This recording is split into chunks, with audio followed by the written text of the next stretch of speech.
Hello, नमस्कार. मी लक्ष्मी. सर्वांचं मनापासून स्वागत करते. सर्वांना श्री स्वामी समर्थ. हे साफ करते ना, शनिवारचं दिवसाचं साफ करायला लागली. संध्याकाळी 6 वाजलेत. हा दिवस आहे ना, रविवारचा दिवस आहे. तर वाजले किती? 11 वाजलेत. तर माझी देवपूजा वगैरे सगळं झाल्यानंतर मग खिडकी साफ करायला लागली.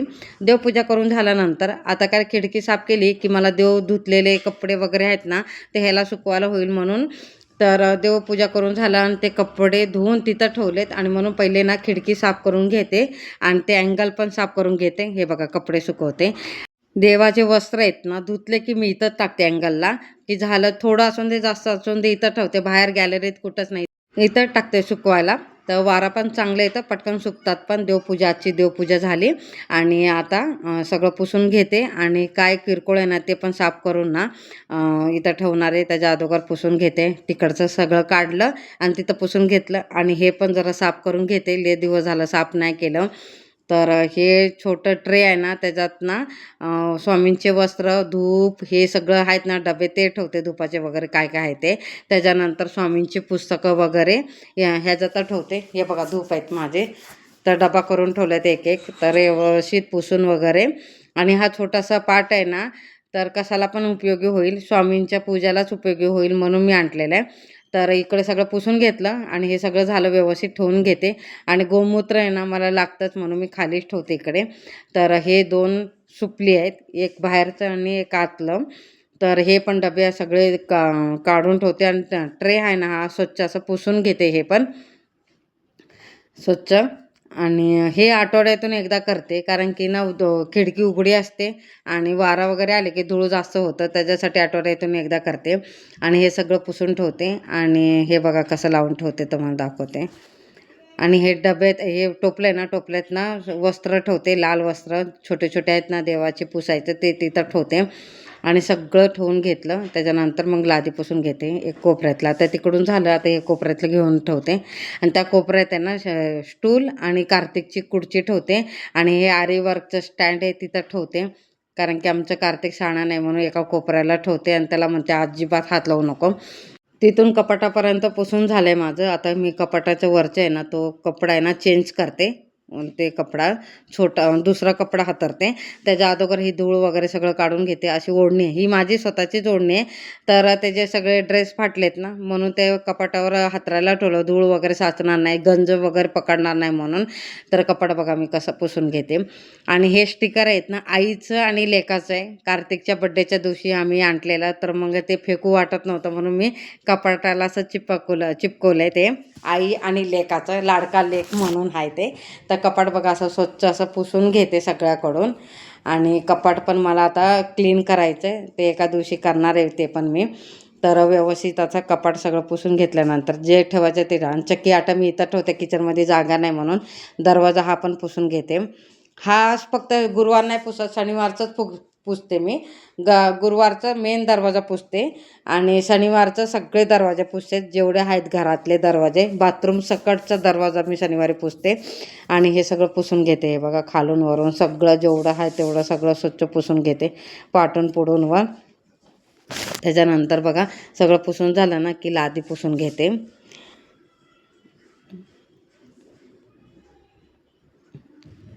तर हे बघा, लादी पुसायच्या ह्याच्यात ना गोमूत्र टाकते, थोडंसं खडं मीठ टाकून सगळं पुसून घेते. हे बघा, जेवढं सामान ठेवलं तेवढंच मी पुसून घेतलं. आणि हे सगळं क्लीन केलं ना तर पुसून घेते. आमच्या ह्या कार्तिकची गाडी. आणि हे सगळं असं स्वच्छ पुसून घेते. 2-2 पाण्याने पुसते, एकाच पाण्याने नाही पुसत मी. तर पहिले पुसून घेतलं की परत एकदा पुसून घेते, असं करते. आणि सगळं व्यवस्थित असं पुसून घेते. आणि हे जे वॉशिंग मशीनचं सगळं मी व्यवस्थित नंतर सांगते तुम्हाला. पहिले मी लादी वगैरे पुसून घेतलं तर तुम्हाला दाखवते. देवघर माझं कसं साफ केल्यानंतर कसं छान दिसतंय ते तुम्हाला दाखवते. हे पुसून घेते. हे बघा, काल हॉल तर क्लीन झाला, आज बघा देवघर क्लीन झालं. इथं बघा मी मशीन ठेवते, किचनमध्ये ठेवायला अडचण होते म्हणून इथं मशीन ठेवते. त्याच्यानंतर इकडे कपाट आहे. आणि इथं हे बघा, माझं आरीवर्कचं सामान इथं एका कोपऱ्यात ठेवते, कारण की आमचं कार्तिक साना नाही आहे त्याच्यासाठी मी इथं ठेवते.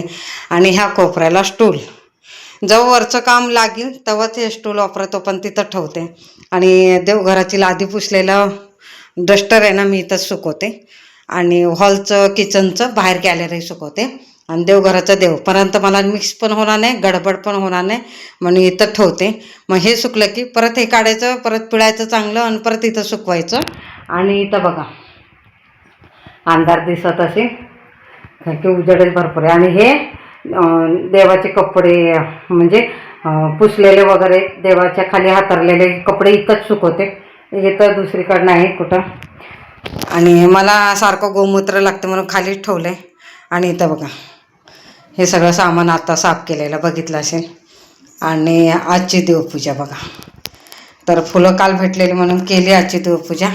आणि हे टोप का ठेवलं माहिती का, तर देवाचं मला तेल संपलं आहे तर घरातलं काढलं मीने, तर केवढं वापरते तेवढं त्याच्यानंतर परत वापरता येईल म्हणून तसं ठेवलं आहे, काढून ठेवते. त्याच्यानंतर आमच्या कार्तिकची गाडी, इथं माझे 2 स्टँड आहेत. आणि कार्तिकला वापरायला येत नाही बघा, त्याला गिफ्ट 1 2 3 पॅड आलेत. आणि हे जे पप्पांनी 2 घेतलेले आहेत, म्हणजे असं टोटल आहेत ना 5 पॅड आहेत.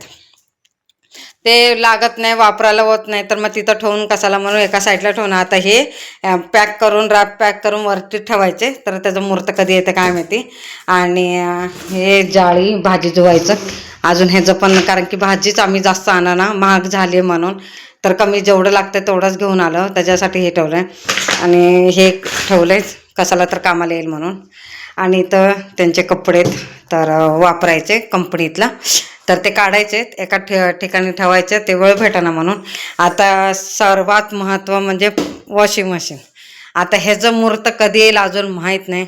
आणल्यापासून पूजा केली, बॉक्स रॅप केला आणि ठेवला एका कोपऱ्यात, ह्याचं काही काम नाही आहे.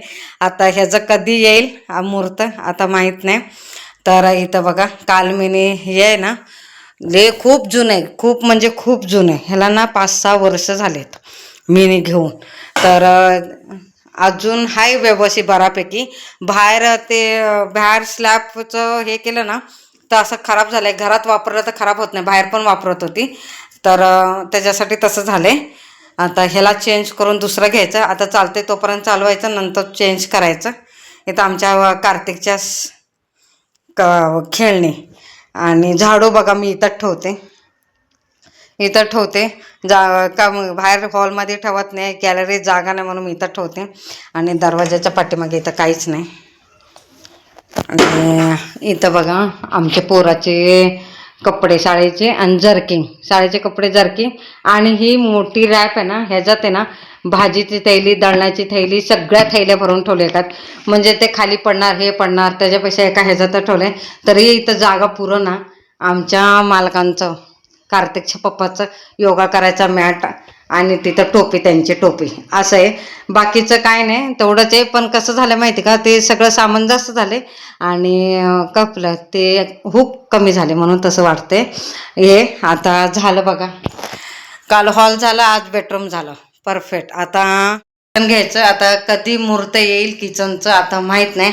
हॉल झालं, बेडरूम झालं, आता झालं साफसफाई झाली. तरी पण अजून पुढच्या महिन्यात अजून एकदा येणार साफसफाई. तर तोंड सुकलंय माझं, ते थंडीमुळे असं झालंय बघा कसं झालंय. तर असं हसलं की पूर्ण असे खेचल्यासारखं व्हायला लागलंय, तर एकदम सुकल्यासारखं चेहरा झालाय, थंडीमुळे होते अजून काय. आणि मी लावतच नाही, तेवढं वेळच भेटेना मला लावायला. तर त्याच्यासाठी असो, नवीन वर्षाला नवीन सुरुवात, तर साफसफाईपासूनच माझी नवीन सुरुवात होते. कारण की नवीन वर्षात नवीन साफसफाई केली, घर स्वच्छ केलं तर एकदम प्रसन्न वाटते. तर तुम्हाला साफसफाई केल्याशिवाय जमत नाही म्हणून साफसफाई करावंच पाहिजे. आणि साफसफाई जेवढं होईल तेवढं मला आनंद वाटते. आता बघा एकदम साफ वाटते, घर एकदम प्रसन्न वाटते, असं वाटतं एकदम काय वेगळंच नवीन घरात आल्यासारखं होतं, मला छान वाटते. तर आता हॉल झाले, बेडरूम झाले आणि किचन करायचं. आता किचनला कधी वेळ भेटेल काय माहिती. किचनचं काय काय साफ करते मी, तर सर्व साफ करते. तर फ्रीज सकट साफ करते, सगळं पुसून वगैरे घेते जे संपलं. आणि मी कसं करते तुम्हाला सांगते, म्हणून माझे भांडे मी जास्त घाण होऊन देत नाही आणि होणार पण नाही. आता समजायचं साखर संपली डब्यातली, तर मी साखरचा डबा आहे ना धुवायला टाकते, धुवून सुकवते आणि परत साखर भरते. डाळ संपली, पोहे संपले, शेंगदाणे संपले, तो डबा धुवून ठेवते, रवा वगैरे काही असला तर मग शक्यतो जास्त घाण होत नाही.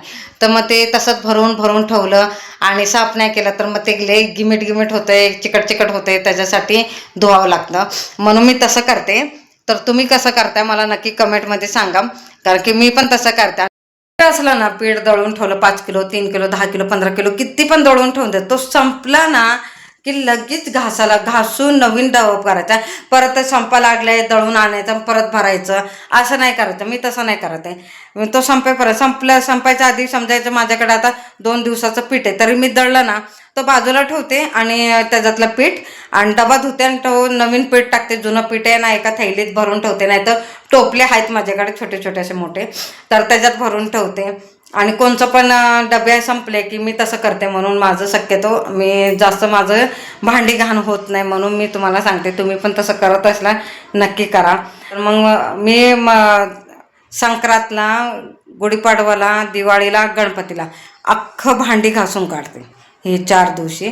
आणि दर शनिवारी असं पुसून काढते डबे, वरचे ओलं कपडा करते, वरचे धूळ वगैरे असं सगळं घासून काढते. ते कारण की माझं तशी सवय आहे. म्हणून तुम्हाला माझं रुटीन किंवा माझं आठवड्याचं रुटीन, डेलीचं रुटीन, महिन्याचं रुटीन, वर्षाचं तुमच्यावर शेअर करायचं होतं, म्हणून मी शेअर केलं. तर माझं असं रुटीन आहे, तर मी करते तसं फॉलो. तर तुम्ही आता कसं तुम्ही माझी यूट्यूब फॅमिली आहे, तर तुमच्यावर शेअर करायचं. त्या म्हणजे कसं आमची फॅमिलीसारखी तुम्ही पण एक फॅमिली, म्हणजे जेवढे पण हा व्हिडिओ बघत असेल ते सगळे माझे फॅमिली मेंबर आहे. तर तुमच्याकडून पण काहीतरी शिकायला भेटेल, होईल तेव्हा तुमच्यावर नक्की शेअर करणार. मी किचनचं साफसफाई कशी करते काय नाही डिटेलमध्ये सांगते. आणि किचनमधलं कसं होतंय तुम्हाला सांगते. तर आता दिवसभर एका दिवसात ना हॉल, बेडरूम आणि एका दिवसात होतो, किचन एका दिवसात होत नाही. त्याला बरा 2-3 दिवस लागतात, कारण की मध्ये काय आलं, स्वयंपाक आलं, हे आलं, ते आलं. तर एक वस्तू मला कमसे कम हॉल आणि बेडरूम करायला मी एका दिवसात सगळं करते. हॉल म्हटलं तर हे दोन्ही मिळून एका दिवसात मी करते. तर शक्यतो काल कसं झालं, कार्तिकची तब्येत नव्हती बरी, तर त्याच्यासाठी मी ना थोडासा लेट उशिरानं चालू केला. तर सकाळी मी बरोबर 9ला केलं ना, नाश्ता बिष्टा करून, पोट भरून, चाय वगैरे सगळं करून 9 वाजता सुरू केलं ना, संध्याकाळी 4 वाजेपर्यंत माझे हे दोन्ही होतात. आणि किचन आहे ना, किचन फक्त 2 दिवस लागतं. तो 2 दिवस लागतात म्हणून तो वेगळं ठेवते आणि पहिले हे करून घेते. तर बघा एका दिवसात हे झालं आणि एका दिवसात ते हॉल झालं, बेडरूम झालं. आता किचनला मला 2 दिवस लागतात ते. तर मी स्टेप बाय स्टेप तुम्हाला सांगतच जाईल की मला किती दिवस लागले किचन करायला, कारण की त्याच्यात मध्ये स्वयंपाक आला, कार्तिकला आलं, हे आलं, ते आलं, सगळं आलं, त्याच्यासाठी वेळ होतो. तर किचनला तर माझं कमसे कम 2 दिवस होता. आणि भांडी सगळी धुवायचं असलं तर कमसे कम 3 दिवस जाते माझं किचन साफ करायला. 3 दिवस जातो आणि नुसतं साफ करून पुसून 2 दिवस जातो. तर तुम्हाला शेअरच करेल. तर हा व्हिडिओ तुम्हाला आवडला असेल तर लाईक, शेअर, सबस्क्राईब करा. सगळ्यांना श्री स्वामी समर्थ.